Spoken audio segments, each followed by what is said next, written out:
बाबू आगे चल, आज का ये दिन कल बन जाएगा कल, पीछे मुड़ के ना देख प्यारे आगे चल।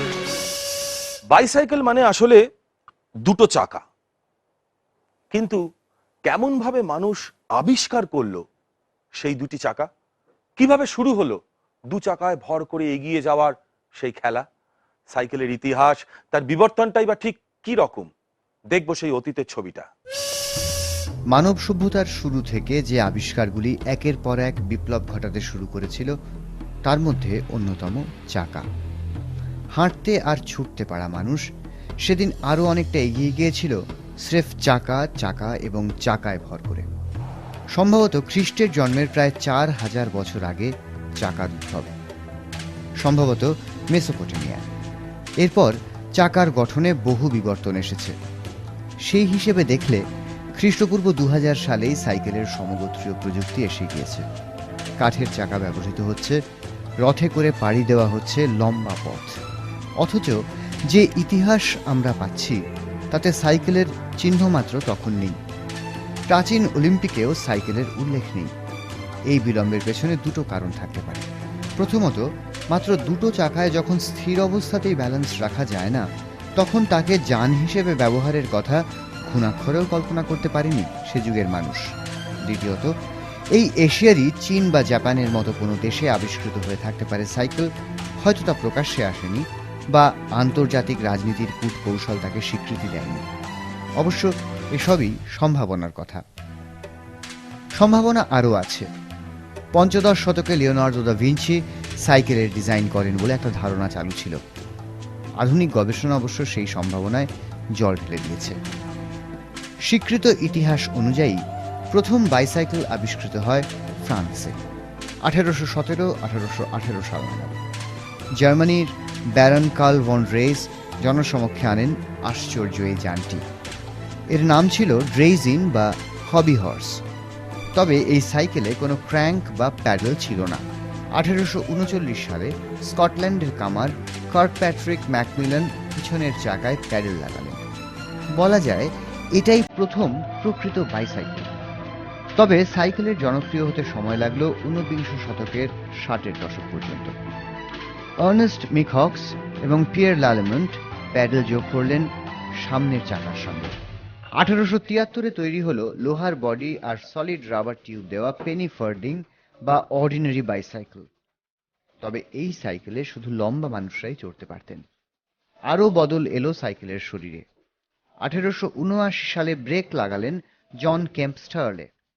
ওই বছরই চেন ড্রাইভ জুড়লেন এইচ জে লারসন। 1881 সালে ফ্রি হুইল নিয়ে এলেন জে হোয়াইট এবং জি ডেভিস। সকলের চড়ার মতো পুরো দস্তুর একটা গঠন পেল সাইকেল। এই মডেলটির নাম ছিল ডোয়ার্ফ সেফটিজ বা সেফটি বাইসাইকেল। 1888 সালে স্কটল্যান্ডের পশু চিকিৎসক জন ডানলপ আবিষ্কার করলেন হাওয়া ভরা নিউমেটিক টায়ার। 1891 থেকে সেই হাওয়ায় উড়তে লাগলো সাইকেল।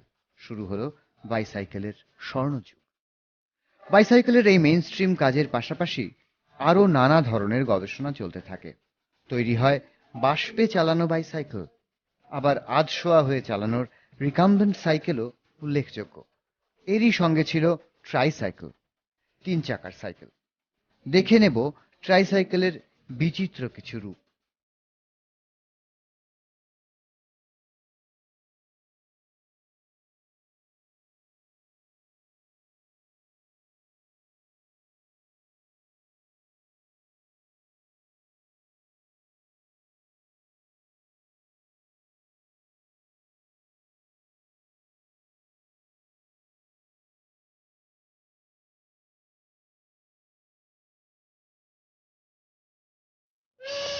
না, এই ইতিহাসটা এখানেই থেমে থাকেনি।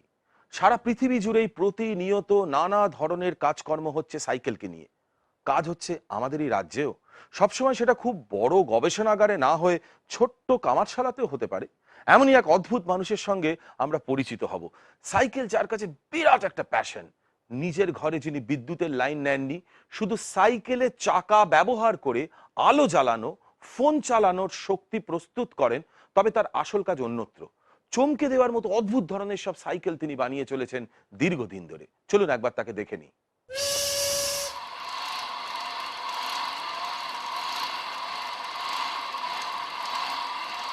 বোলপুরের কলাপুকুর ডাঙ্গার অরণি চক্রবর্তী, পেশায় বিশ্বভারতী বিশ্ববিদ্যালয়ের পদার্থবিদ্যার অধ্যাপক, আর নেশায় সাইকেল।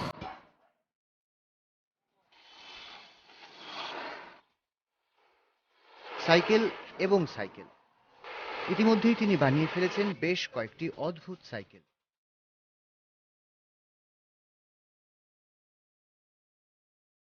এতদিনের ভালোবাসার সঙ্গে মিশেছে ইন্টারনেট থেকে পাওয়া বিভিন্ন কনসেপ্ট। সোনায় সোহাগা হয়েছে নিজের বিজ্ঞানের জ্ঞান। এসব দিয়েই যেন লাল মাটির রাস্তায় ম্যাজিক দেখিয়ে চলেছেন আপন ভোলা মানুষটি।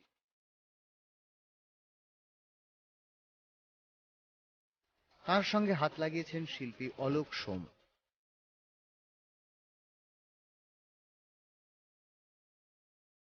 এরা সম্প্রতি বানিয়েছেন একটি 2 চাকার রিকাম্বেন্ট সাইকেল। প্রায় আধ শোয়া হয়ে চালানো যাবে এই গাড়িটি। রীতিমতো আয়েশ করে পাড়ি দেওয়া যাবে মাইলের পর মাইল। আর সম্পূর্ণ পরিবেশ বন্ধু এই সাইকেলে দূষণেরও কোনো প্রশ্নই নেই। আরো নানা সুবিধে রয়েছে এই রিকাম্বেন্ট সাইকেলে।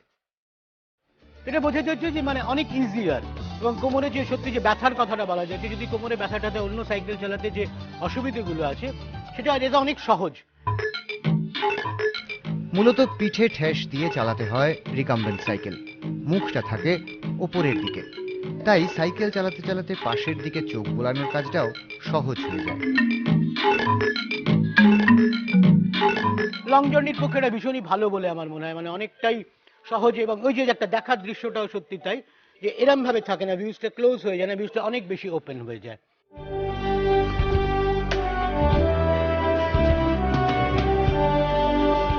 বিদেশে অবশ্য এমন সাইকেল ঢের পাওয়া যায়, দাম পড়ে লাখ দেড়েক টাকা।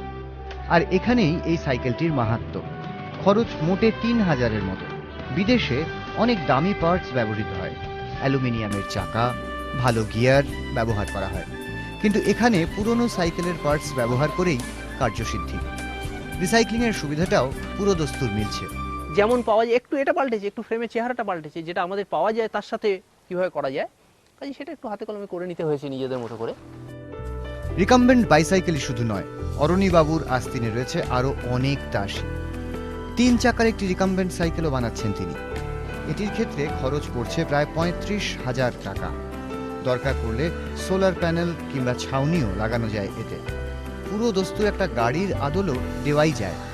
30-35 কিলোমিটার প্রতি ঘন্টা বেগে অনায়াসে 40 কিলোমিটারের মতো রাস্তা প্রতিদিন পাড়ি দিতে পারবে এই সাইকেল। আরও একটি কাজ অনেক দিন ধরেই শুরু হয়েছে, 4 চাকার সাইকেল। এটি চালাতে পারবে 2 জন একই সঙ্গে, তবে এর বৈশিষ্ট্য অন্যত্র। সম্পূর্ণ ব্যবস্থাটাই স্প্রিং মাউন্টিং করে তৈরি, ফলে ঝাঁকুনির কোনো সমস্যা হবে না। খেলা একদিন শুরু হয়েছিল খেলার ছলে, তারপর অনেক সময় গড়িয়েছে। বিষয়টা একটু সিরিয়াসলি নিতে চাইছেন এরা। চাইছেন এইসব রিকাম্বেন্ট সাইকেলের সুবিধে পান আরও বেশি মানুষ। কলাপুকুর ডাঙ্গা নন কনভেনশনাল ইনিশিয়েটিভস নামে একটি সংস্থা তৈরি করে সাইকেল বানানোর কাজ শুরু করতে চাইছেন এরা। বহু যুগ আগে মানুষ চাকাকে বাগে এনেছিল, চাকাকে আবারও বাগে আনছে মানুষ, তার গতিকে নিজের আয়ত্তে নিয়ে আসছে। বোলপুরের লাল মাটি ধরে, রথ হয়ে, জয় হয়ে, চিরন্তন কাব্য হয়ে।